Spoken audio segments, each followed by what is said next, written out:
Série de vidéos sur les résolutions d'équations d'inéquations du second degré, nous allons voir comment résoudre dans R l'équation 2x moins 2x plus 9 racine carrée de x moins 4 est égal à 0.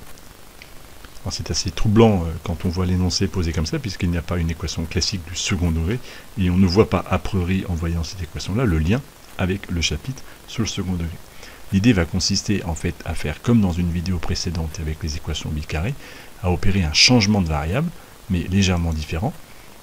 On va au préalable d'abord définir le domaine de définition de cette équation. Cette équation n'est pas valable pour toutes les valeurs de x, elle n'est définie que pour les valeurs positives, puisque la racine carrée de x n'est définie que pour des valeurs positives de x.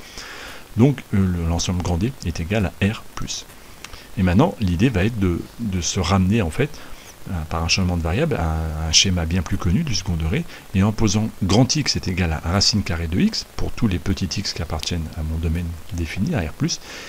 Donc puisque grand X est égal à racine carrée de petit x, en élevant au carré, on a grand X carré qui est égal à petit x, puisque x est positif.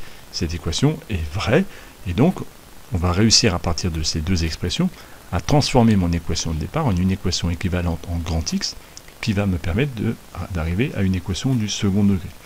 C'est-à-dire que moins 2x plus 9 racine carrée de x moins 4 est exactement équivalente du coup à résoudre moins 2x carré plus 9x moins 4 est égal à 0 en grand X, posés tels qu'ils sont définis précédemment.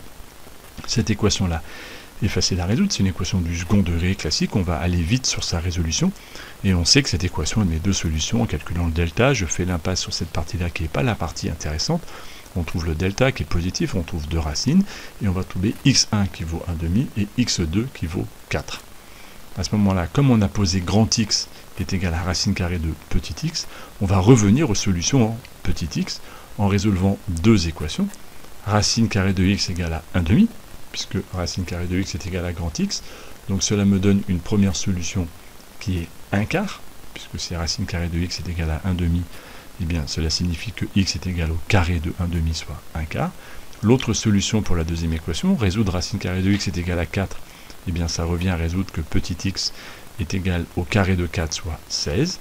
Les deux équations m'ont donné deux solutions, et la solution est la réunion de ces deux petits ensembles solutions, et donc grand S est égal à 1 quart et 16. Il y a deux solutions à cette équation.